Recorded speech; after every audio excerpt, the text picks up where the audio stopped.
Manajemen kandang kuda yang baik dapat mempengaruhi produktivitas kuda. Lantas, bagaimana kandang kuda yang baik? Di video sudah dijelaskan, kandang kuda yang baik yaitu kandang jantan dan kandang betina terpisah. Jarak kandang dari pemukiman sekitar 50 meter.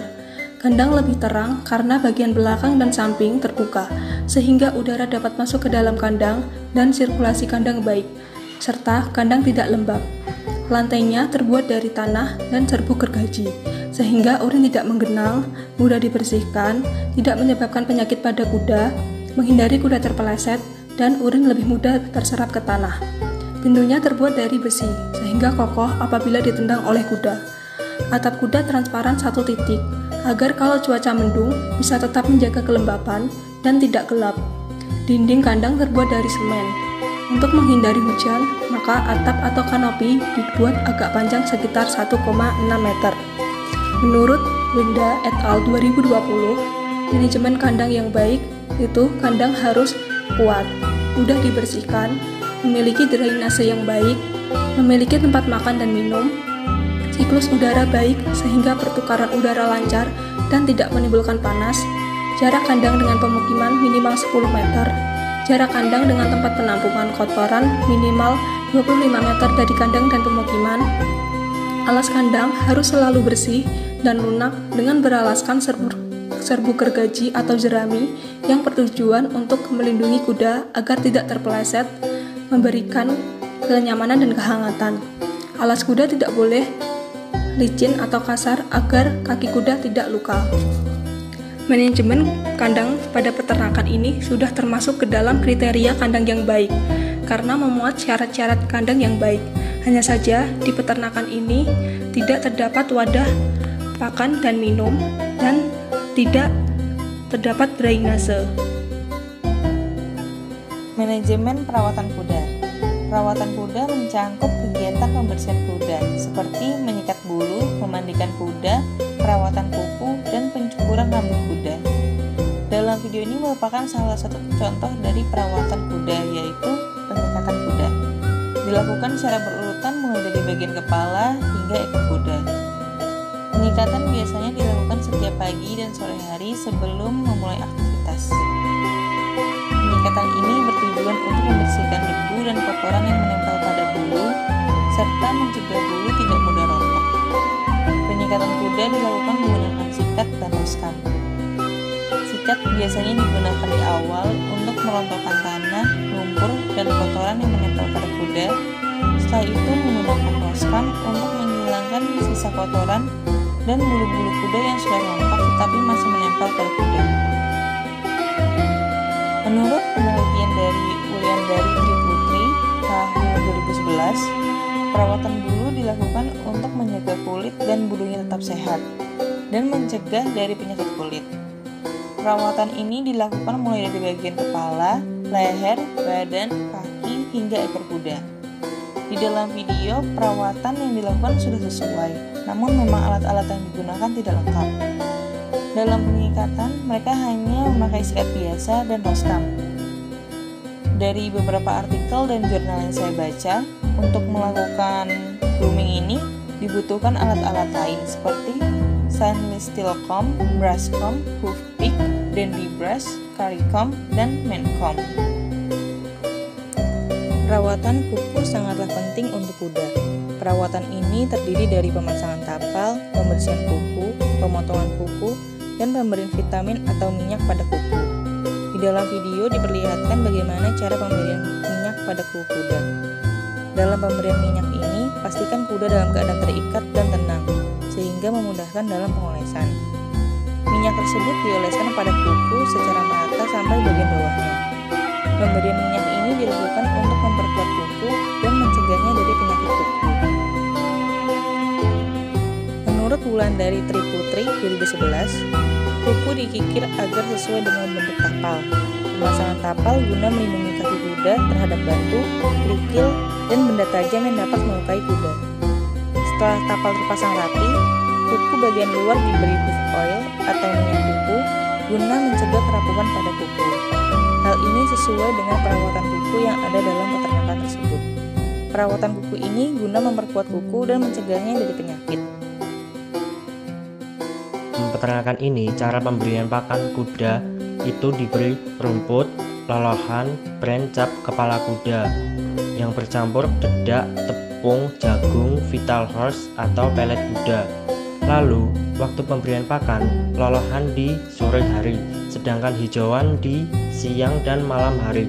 Setelah itu, frekuensi pemberian pakan 1 karung untuk cacahan rumput, ditambah bran 15 gayung, vital horse 5 untuk 12 kuda.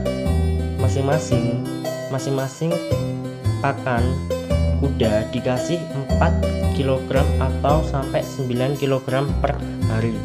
Lalu berdasarkan jurnal yang saya baca, pemberian pakan ada kesamaan, yaitu berupa pakan hijauan dari jenis rumput dan tumbuhan lainnya yang bisa diberikan kepada kuda, dan makanan penguat berupa konsentrat atau non hijauan yang berupa pakanan rumputan berupa dedak halus dan onggok, atau masyarakat itu menyebutnya dengan lolohan. Pemberian pakan tambahan berupa suplemen penambah tenaga atau stamina. Tetapi untuk waktu pemberian pakan berbeda. Di jurnal tidak dijelaskan kapan waktu pemberian pakannya, tapi di video ini dijelaskan, yaitu ketika pemberian pakan di pagi dan malam kuda diberi makan rumput, sedangkan siang diberi lolohan yang terdiri dari campuran bran, vital dicampur jadi satu dan diberi sedikit air. Lalu untuk frekuensi pun pemberiannya juga berbeda.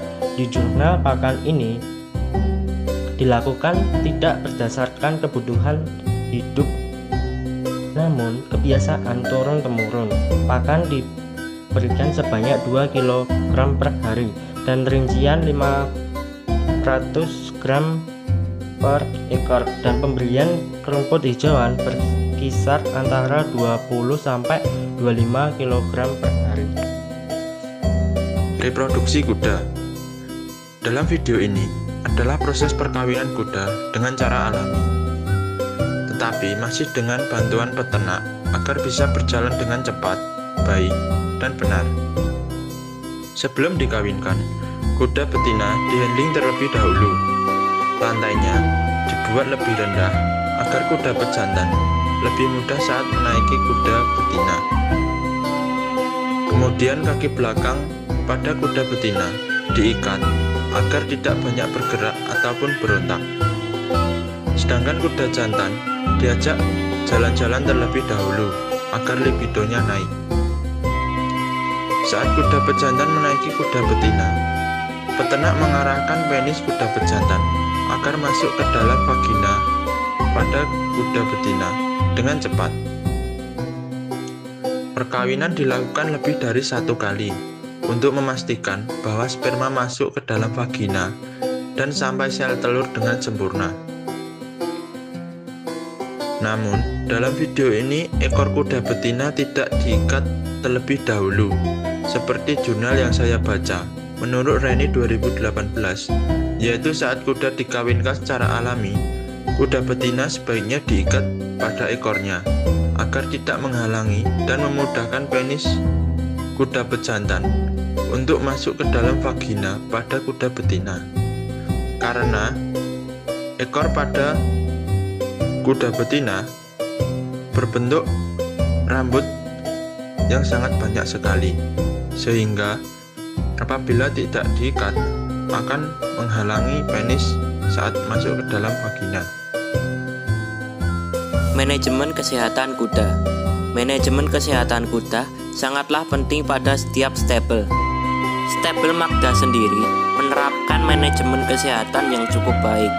Pada stable ini, kuda diumbar di padang rumput yang luas dengan memisahkan betina dengan jantan.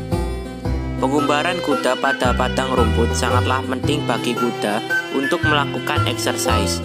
Dengan exercise, otot kuda akan terbentuk dengan baik. Setelah pengumbaran, kuda akan dijemur dan dilakukan relaksasi dengan merendamnya menggunakan air garam. Kuda yang nampak kelelahan akan direlaksasi dengan menggunakan air garam. Hal ini bertujuan agar otot-otot pada kaki kuda rileks dan tidak kaku karena medan yang menanjak. Penjemuran kuda sangatlah baik untuk kulit kuda. Pada stable ini diperlihatkan penyuntikan vaksin dan pengobatan kaki kuda yang timbul nanah. Pengobatan ini dilakukan oleh dokter hewan dengan menyuntikkan antibiotik, penghilang rasa gatal, dan lain-lain. Proses penyuntikan juga harus diperhatikan agar kuda tidak trauma dan tetap tenang. Manajemen kuda di stable Magda ini sendiri sudah memenuhi kriteria manajemen kesehatan kuda berdasarkan jurnal yang saya baca. Menurut Blackley dan Bate tahun 1991, program kesehatan pada ternak kuda mencakup pencegahan penyakit, pemberian obat cacing, dan tindakan pertolongan pertama.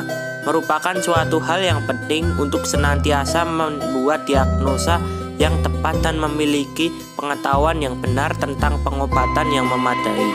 Pemilik dan peternak kuda sebaiknya memanfaatkan jasa dokter hewan agar berhasil dalam mengendalikan gangguan-gangguan tersebut. Salah satu gejala pertama dari masalah apapun biasanya adalah rendahnya nafsu makan atau bahkan tidak makan sama sekali. Kuda yang sehat hampir selalu lapar dan ingin makan. Kesimpulannya, peternakan kuda Magda atau Magda Stable sudah memenuhi kriteria manajemen kesehatan kuda yang baik dan benar, seperti menggunakan jasa dokter hewan, melakukan vaksin, melakukan pertolongan pertama, serta perawatan kuda yang baik.